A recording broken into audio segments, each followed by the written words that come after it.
Next presentation, which will be John Kelly's account in a video presentation of the work that he's been doing at Reen Farm. Now, can I judge the room and those online, and whether you would like a brief break before that, or are you happy to? We will carry on. Can I just say to those online, if they would like to email questions through, I think we've been having some difficulties with the online chat function. We're keen that people viewing this online have a chance to ask questions to the panel when we convene after the presentation of John's work. So if you could email to westcorkhistoryfestival@gmail.com any questions that you might have on the talks so far to the panel, we'll endeavour to voice those at that point. But now we'll pass over to the presentation from John.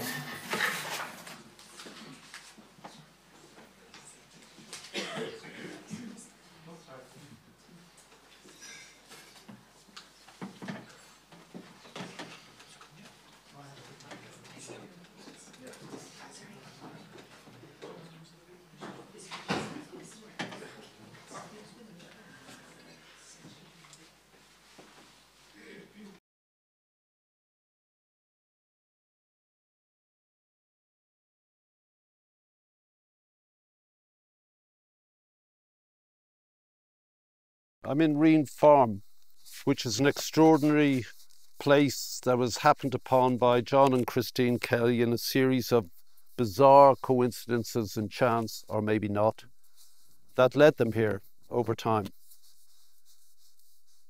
And it is the site of not just great physical beauty, but also of great past horror. And I've said before when here that you are filled with a sense of absence. I'm going to amend that, because just walking through this magnificent sky garden and seeming tombs, this great work of art that he's made out of his whole home, that while there is that felt and palpable absence, there also is concomitantly a great sense of presence. And maybe John and Christine have made that presence appear. And I'm not one for the karmic ragtag and bobtail, as I say. Maybe there are no ghosts knocking at John's brain or on the farmhouse door and saying, we were here and this is where we died in utter degradation and horror. And frankly, I'm reminded, as this work continues and seems to consume this family, quite rightly, I've been to many of the Holocaust memorial museums throughout the world. And gradually, more and more, again by a seeming weird chain of coincidence and chance, the artworks that John has made over the course of years, without seeming reference to each other, there's a mini version of the Modern Tate Museum in London there. And this ancient, almost, these dolmens, these sort of Tara in miniature that he created for his birthday. I'm not sure that's what happened, but they seem to be uniting now in some sort of bizarre common purpose in memory of the small houses that dotted this farm, of the hundreds of people who died here. And it seems to me that I'm getting the same sensation as when I visit those more studied pieces of art that are the memorials to the Holocaust. And quite rightly, that word is overused, and quite rightly, Jews feel a sense of ownership of that great horror and that word which should only describe their particular suffering, the Shoah. This wasn't the Irish Shoah. It wasn't some planned, mad, scientific, racist thing.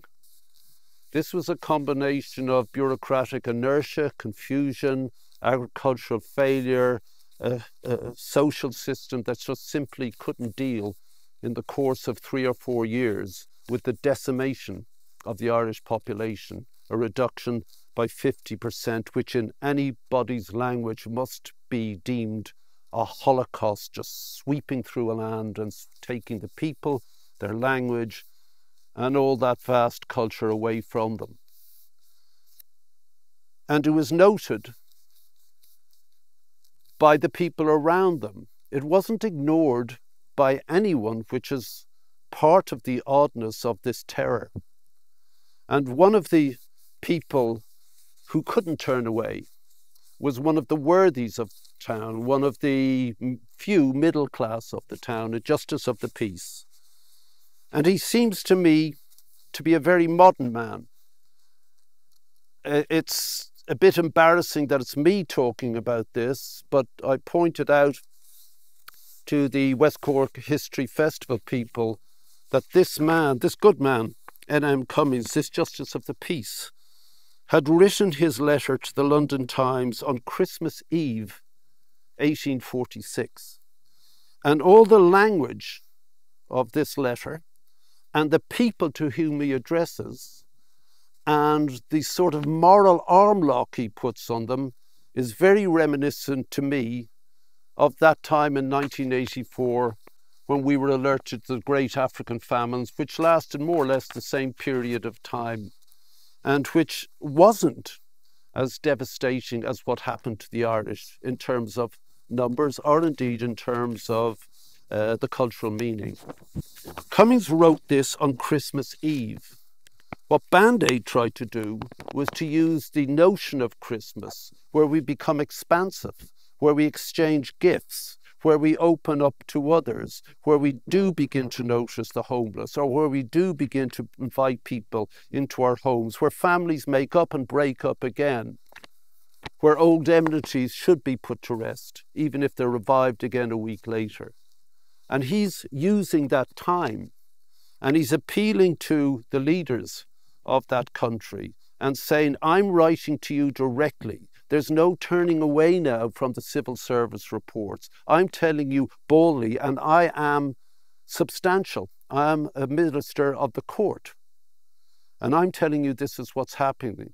And I can only tell you in as bold, as vulgar, as awful a way I can. And he's asking their forgiveness, but he's also saying to them, if you can do this, this will surpass everything achieved in a life of achievement.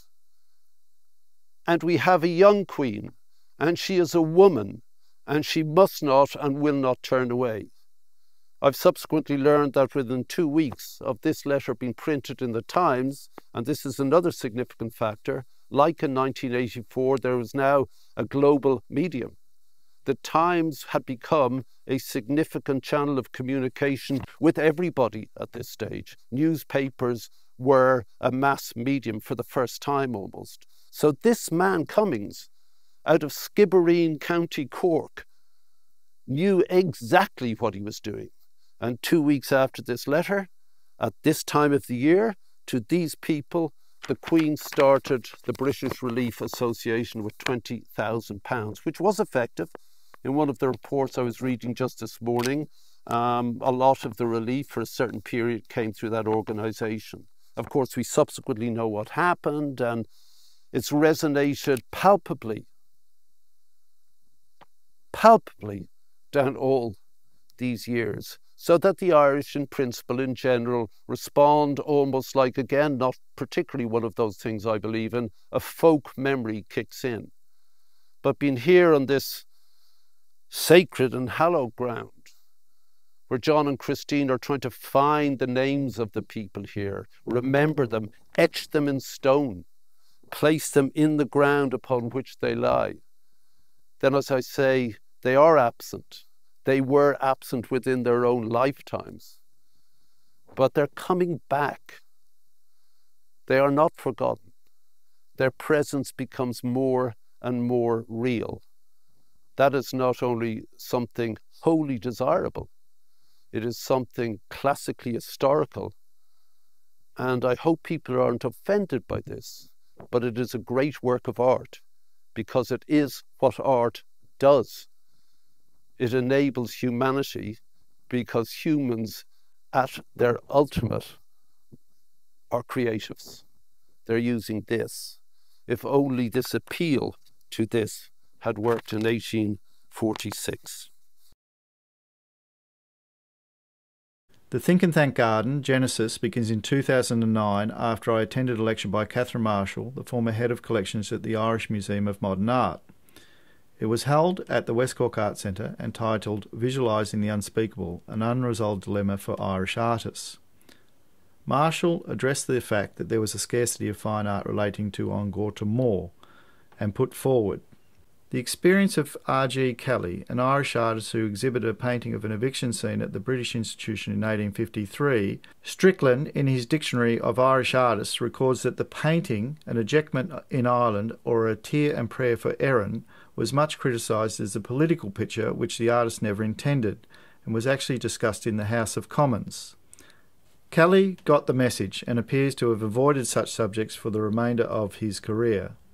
The problem was not the depiction of poverty, but rather the politicisation of that poverty in a colonised country. At the same time that Irish artists were being cancelled in Black 47, the crucifixion attributed to the Master of Aachen altarpiece, dated 1490-95, was hung in the National Gallery in London, after being presented by Edward Shipperston. This painting is a gruesome depiction of the execution of 3 emaciated men by the cruelest of torture techniques, and shown to the public at the same time Irish artists could not depict the horrific scenes that were happening across the United Kingdom of Great Britain and Ireland. As a contemporary Irish artist, my response to this dilemma is the Think and Thank Garden I created at our home on Reen Farm, South Reen. It is a contemporary artwork including installations of made and found objects, earthworks and text etched into Irish limestone, which records a West Cork history that begins with a letter by Nicholas Marshall Cummins, published in the Times on 24th of December 1846. It was an open letter addressed to the Duke of Wellington and was Cummins' eyewitness account of what was happening on the South Reen Peninsula following a blight that caused an airborne fungal disease, Phytophthora infestans, a disease that destroyed the potato crop. It is estimated 1 million died and 2 million left these shores. In 2020, we placed the N.M. Cummins letter in a glass house representing the structure of the contemporary British art gallery Tate Modern. My reason for this is because as on Gorta Moor was decimating the population of Ireland, Cummins' letter painted the picture in words the artist could not. This is the text of N.M. Cummins' letter, published in the Times on Christmas Eve in 1846. And it's addressed to that most eminent of Irish Englishmen, the Duke of Wellington. To His Grace, Field Marshal the Duke of Wellington. My Lord Duke, without apology or preface, I presume so far to trespass on your grace as to state to you, and by the use of your illustrious name, to present to the British public the following statement of what I myself have seen within the last 3 days. Having for many years been connected with the western portion of the county of Cork and possessing some small property there, I thought it right personally to investigate the truth of the several lamentable accounts which had reached me of the appalling state of misery to which that part of the country was reduced. I accordingly went on the 15th inst to Skibbereen, and to give the instance of one townland which I visited, as an example of the state of the entire coast district, I shall state simply what I there saw. It is situated on the eastern side of Castlehaven Harbour and is named South Reen in the parish of Myross. Being aware that I should have to witness scenes of frightful hunger, I provided myself with as much bread as 5 men could carry, and on reaching the spot, I was surprised to find the wretched hamlet apparently deserted. I entered some of the hovels to ascertain the cause, and the scenes that presented themselves were such no tongue or pen can convey the slightest idea of. In the first 6 famished and ghastly skeletons, to all appearance dead, were huddled in a corner on some filthy straw, their sole covering what seemed a ragged horsecloth naked above the knees. I approached in horror, and found by a low moaning they were alive. They were in fever, 4 children, a woman, and what had once been a man. It is impossible to go through the details. Suffice to say that in a few minutes I was surrounded by at least 200 of such phantoms, such frightful spectres as no words can describe. By far the greater number were delirious, either from famine or fever. Their demonic yells are still yelling in my ears, and their horrible images are fixed upon my brain. My heart sickens at the recital, but I must go on. In another case, decency would forbid what follows, but it must be told. My clothes were nearly torn off in my endeavours to escape from the throng of pestilence around, when my neckcloth was seized from behind by a grip which compelled me to turn. I found myself grasped by a woman with an infant just born in her arms and the remains of a filthy sack across her loins, the sole covering of herself and babe. The same morning the police, opening a house on the adjoining lands which was observed shut for many days, and 2 frozen corpses were found lying upon the mud floor, half devoured by the rats. A mother, herself in fever, was seen the same day to drag out the corpse of her child, a girl of about 11, perfectly naked, and leave it half covered with stones. In another house within 500 yards of the cavalry station at Skibbereen, the dispensary doctor found 7 wretches lying unable to move under the same cloak. One had been dead for many hours, but the others were unable to move themselves or the corpse. To what purpose should I multiply such cases? If these be not sufficient, neither would they hear who has the power to send relief, and do not, even though one came from the dead. Let them, however, believe and tremble that they shall one day hear the judge of all the earth pronounce their tremendous doom, with the addition, I was hungered, and ye gave me no meat, thirsty, and you gave me no drink, naked, and ye clothed me not. But I forget to whom this is addressed. My lord, you are an old and justly honoured man. It is yet in your power to add other honour to your age, to fix another star, and that the brightest in your galaxy of glory. You have access to our young and gracious queen. Lay these things before her. She is a woman. She will not allow decency to be outraged. She has at her command the means of at least mitigating the suffering of the wretched survivors in this tragedy. They will soon be few indeed in the district I speak of, if help be longer withheld. Once more, my Lord Duke, in the name of starving thousands, I implore you, break the frigid and flimsy chain of official etiquette and save the land of your birth, the kindred of the gallant Irish blood which you have so often seen lavished to support the honour of the British name, and let there be inscribed upon your tomb, Servata Hibernia. I have the honour to be, my Lord Duke, your Grace's obedient, humble servant, N.M. Cummins, J.P. Anne Mount, Cork, December 17th, 1846.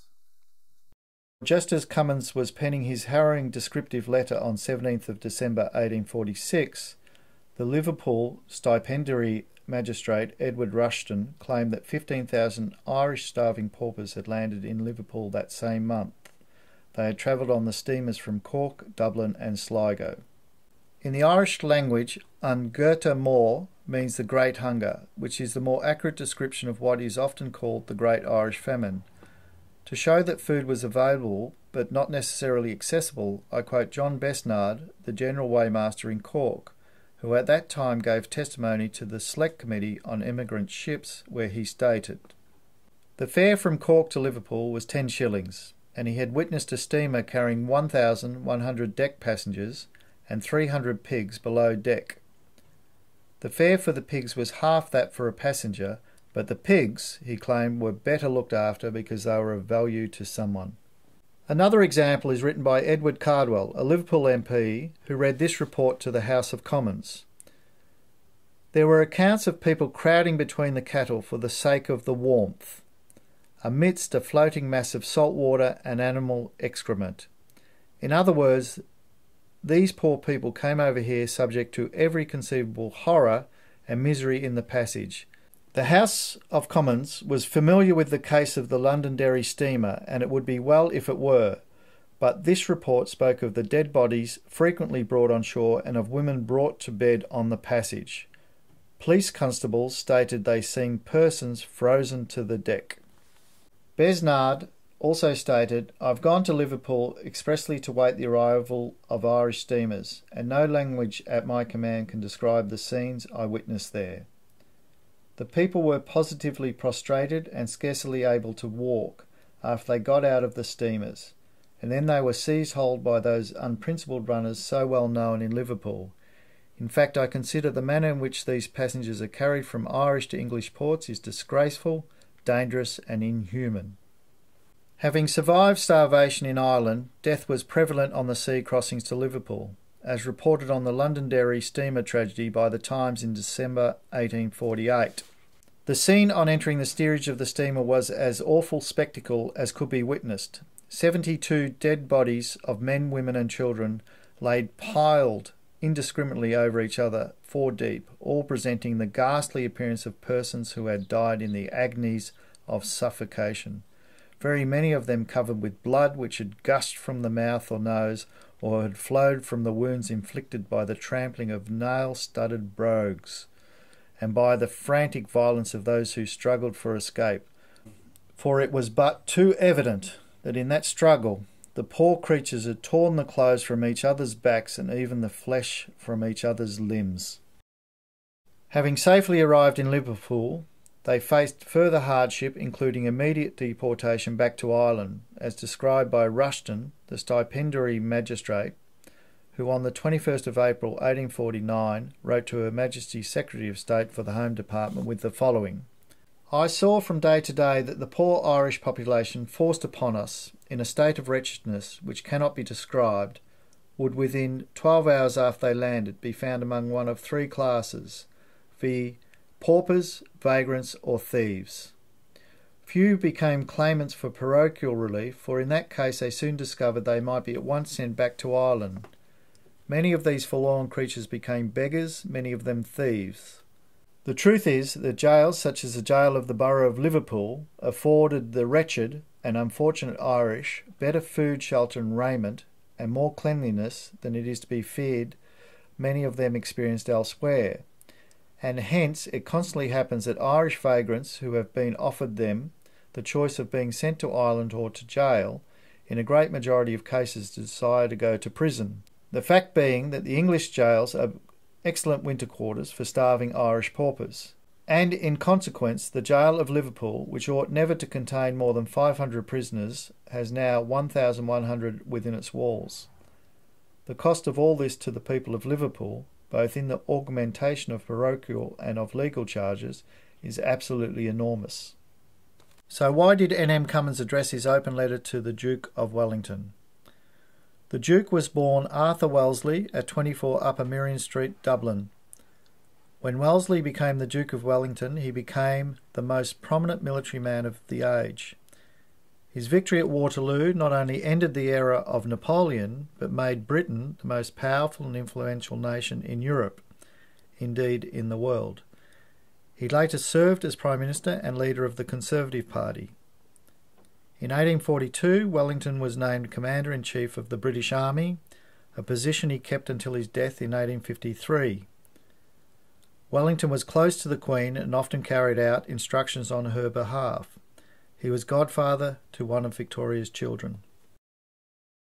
The Duke was also very aware of the effects of famine, for when Wellington's army entered Madrid on 12th of August 1812, to the cheers of the population, the French had lost half the territory that they had gained in Spain since 1808 in 8 months. There Wellington was met by Francisco de Goya, the court painter who painted Wellington's portrait that now hangs in the National Gallery in London. At the same time, Goya was creating images of famine on etched metal plates that became the series Disasters of War, only additioned as etchings after his death. The etching, plates 48 to 64, detail the effects of the famine which ravaged Madrid from August 1811 until after Wellington's armies liberated the city in August 1812. Starvation killed 20,000 people in the city that year. In these plates, Goya's focus is directed away from the generalised scenes of slaughter of anonymous unaligned people in unnamed regions of Spain. He turns towards a specific horror unfolding in Madrid. Goya does not focus on the reasons for the shortage, nor does he apportion blame to any one party. Instead, he is concerned only with its effects on the population. Goya's focus is on the darkened masses of dead and barely alive bodies, men carrying corpses of women and bereaved children, mourning for lost parents. Plate 50. Madre Infeliz. Unhappy Mother. Maybe the most poignant of the group, the small girl sobbing and the corpse of her mother represents a darkness that seems to be the very essence of loss and orphanhood. This group of plates was probably completed by early 1814. Back on South Reen, in July 2021, we placed another etched limestone with an extract from Peter Foyn's book The Great Famine in Skibbereen. In Chapter 3, the winter of 1846 to 1847, where we are informed. In 1847, McCarthy Downing recalled to Monsignor O'Rourke of Maynooth the first cause of death from starvation occurred at South Reen, 5 miles from the town of Skibbereen. The case having been reported to me as a member of the Relief Committee, I procured the attendance of Dr. Doré and proceeded to the house where the body lay. The scene which presented itself will never be forgotten by me. The body was resting on a basket which had been turned up on an old chair and the legs on the ground. All was wretchedness around. The wife, emaciated, was unable to move, and 4 children, more like spectres than living beings, were lying near the fireplace, in which apparently there had not been a fire for some time. The doctor opened the stomach, and repugnant as it was to my feelings, at his solicitation viewed its contents, which consisted of a few pieces of raw cabbage undigested. Another extract from Foyn's book, also etched in Irish limestone, is from Chapter 4, Temporary Relief and the Final Solution, where he recalls Jeremiah O'Callaghan's report of a visit he made to the villages of Reenbeg and South Reen in Myros in late April 1847 shows the effects of the preceding months on one community. A wretched woman holding a little girl who appeared to be in the last stages of famine consumption told him, "My husband and 4 children died of hunger. My eldest girl, 14 years old, died in the Skibbereen workhouse, and I brought her corpse on my back and buried her in Myros churchyard. I asked her to give me some idea of the number of deaths that took place in the neighbourhood in the last 3 months. She said she did not well know, but she recollected Michael Walsh, her own husband, and 4 children. James Maloney, his wife, and 6 children. Jerry Hulan, and 4 in family. James Hooley, and 4 in family. And many others whom she could not then name. There, said she, pointing to an old house, is the place where the Maloneys all died. I entered, and there saw the floor strewn with the tattered garments of the late inhabitants. A few torn old hats and other fragments of furniture were all that remained to show that it was once the habitation of the wretched mortals. I quitted this slaughterhouse with feelings I cannot well describe, and immediately I was at the door, I was met by a gaunt female who exhibited the living remains of her son. The village of South Reen, or more properly speaking, the village of the dead, presented, if possible to our view, signs of greater misery. It consists of 19 houses, 9 of which sent the entire inhabitants to another, and I trust a better world. In January 1847, the Cork Examiner prints a letter by Dr. Crowley that reads, Dr. Donovan and I are just this moment after returning from the village of South Reen, where we had to bury a body ourselves that was 11 days dead. And where do you think? In the kitchen garden. We had to dig the ground, or rather the hole, ourselves. No one would come near us. The smell was intolerable. We are half dead from the work lately imposed on us. It is now, as I write, 11 o'clock, and I have not yet dined. After on Gorta Moor. The only physical remnant of the village is a famine pot that we found in the garden on purchasing the property in 2003. We only confirmed its identity in January 2020, from the phoenix symbol where we learnt it was donated by the Quakers. It is now in the glass Tate Modern on Reen Farm. I'm reading a letter from Sister Beatrice Sullivan, and she is a nun from Our Lady of Lourdes Convent in St. Augustine, Florida, and it's dated the 21st of August 2020, and it's regarding the famine pot.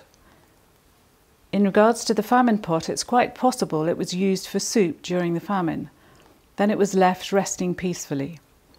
Grandfather Sullivan came to Reen shortly after the famine. He was instructed by the landlord Beecher to clear the property of all building stones, houses, etc.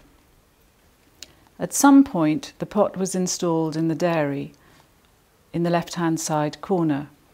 It was used to boil water for porridge, cornmeal, for the pigs, piglets and other animals. 2 or 3 times a year, a pig was killed for family use. That was quite an experience for those involved. When the carcass was ready, it was put into that pot, and hot water for staving, made all nice and clean, ready for cutting into parts for salting. The pot was moved to the garden to make space for the milking machine. It certainly was a useful work of art in my day. I'm so happy to see it in a special place of honour. A big thank you to you and John and Christina for your time and interest in bringing history to light.